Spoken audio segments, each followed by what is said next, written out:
ಇತಿಹಾಸದಲ್ಲೇ ಮೊಟ್ಟಮೊದಲ ಬಾರಿಗೆ 80,000 ರೂಪಾಯಿ ದಾಟಿಬಿಟ್ಟಿದೆ ಚಿನ್ನದ ಬೆಲೆ. 10 ಗ್ರಾಮ್ ಚಿನ್ನ ನೀವು ಕೊಂಡ್ಕೊಳ್ಬೇಕು ಅಂತ ಹೇಳಿದ್ರೆ 24 ಕ್ಯಾರೆಟ್ನ ಚಿನ್ನ ಅದು 80,000ಕ್ಕಿಂತ ಮೇಲೆ ದುಡ್ಡನ್ನು ನೀವು ಕೊಡಬೇಕಾಗತ್ತೆ. ದೇಶದ ಇತಿಹಾಸದಲ್ಲಿಯೇ ಚಿನ್ನ ಇಷ್ಟೊಂದು ದುಬಾರಿ ಯಾವತ್ತೂ ಆಗಿರಲಿಲ್ಲ. ಇದು ಗರಿಷ್ಠ ಮಟ್ಟ.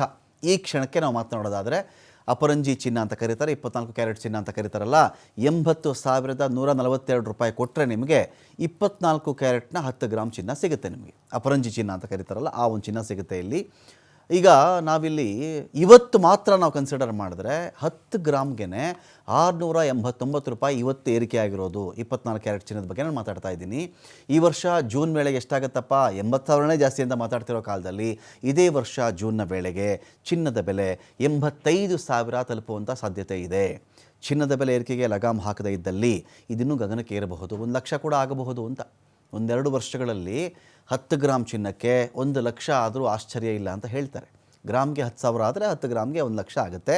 ಬಡ ಮಧ್ಯಮ ವರ್ಗಕ್ಕೆ ಚಿನ್ನ ದಿನೇ ದಿನೇ ದಿನೇ ಗಗನ ಕುಸುಮ ಆಗ್ತಾ ಇದೆ, ಕೈಗೆಟುಕ್ತಾ ಇಲ್ಲ, ನಿಲುಕಿಗೆ ಸಿಲುಕ್ತಾ ಇಲ್ಲ ಅಂತ ಆರ್ಥಿಕ ತಂತ್ರಜ್ಞರು ಕೇಂದ್ರಕ್ಕೆ ಚಿನ್ನದ ಬೆಲೆ ನಿಯಂತ್ರಣ ಮಾಡಬೇಕು ಅಂತ ಸಲಹೆ ಕೊಡ್ತಾ ಇದ್ದಾರೆ. ಬೆಲೆ ಏರಿಕೆ ಕಾರಣ ಇಷ್ಟೇ. ಬೆಲೆ ಏರಿಕೆ ಯಾಕಾಗಿದೆ ಅಂತ ಹೇಳಿದ್ರೆ ಒಂದು ಇನ್ಫ್ಲೇಷನ್ ಅಥವಾ ಹಣದುಬ್ಬರ, ಹಣ ಮರ್ಯಾದೆ ಕಳ್ಕೊಳ್ತಾ ಇರೋದು ಅಂತ. ಹಣದುಬ್ಬರ ಅಂದರೆ ಇನ್ನೇನೂ ಇಲ್ಲ, ಹಣ ತನ್ನ ಮೌಲ್ಯವನ್ನು ವ್ಯಾಲ್ಯೂವನ್ನು ಕಳ್ಕೊಳ್ತಾ ಹೋಗುತ್ತಲ್ಲ, ಅದೇ ಹಣದ ಉಬ್ಬರ. ಡಾಲರ್ ಎದುರುಗಡೆ ರೂಪಾಯಿ ಮೌಲ್ಯ ಕುಸಿತ ಆಗ್ತಾ ಇದೆ, ಷೇರು ಮಾರುಕಟ್ಟೆಯಲ್ಲಿ ಏರಿಳಿತ ಆಗ್ತಾ ಇದೆ. ಅಮೆರಿಕ ಅಧ್ಯಕ್ಷರಾಗಿ ಟ್ರಂಪ್ ಪ್ರಮಾಣ ವಚನ ಸ್ವೀಕರಿಸಿದ ನಂತರದಲ್ಲಿ ಬಡ್ಡಿ ದರವನ್ನು ಅಮೆರಿಕದಲ್ಲಿ ಕಡಿತಗೊಳಿಸಲಾಗಿದೆ. ಹಾಗಾಗಿ ಇವೆಲ್ಲ ಡೆವಲಪ್ಮೆಂಟ್ಗಳ ಕಾರಣದಿಂದ ಏನಾಗುತ್ತೆ, ಷೇರು ಇನ್ನೊಂದು ಮತ್ತೊಂದು ಕಡೆ ಹೂಡಿಕೆ ಮಾಡೋರು ಎಲ್ಲರೂ ಬಂದು ಏನು ಮಾಡಿಬಿಡ್ತಾರೆ, ಏಕಾಏಕಿ ಚಿನ್ನದ ಮಾರ್ಕೆಟ್ ಕಡೆ ಬಂದು ಅಲ್ಲಿ ಹೂಡಿಕೆ ಮಾಡ್ತಾರಲ್ಲ, ಆವಾಗ ಬೇಡಿಕೆ ಜಾಸ್ತಿ ಆಗುತ್ತೆ. ಬೇಡಿಕೆ ಜಾಸ್ತಿ ಆದ ತಕ್ಷಣ ಏನಾಗುತ್ತೆ, ಅದರ ಬೆಲೆ ಕೂಡ ಜಾಸ್ತಿ ಆಗುತ್ತೆ.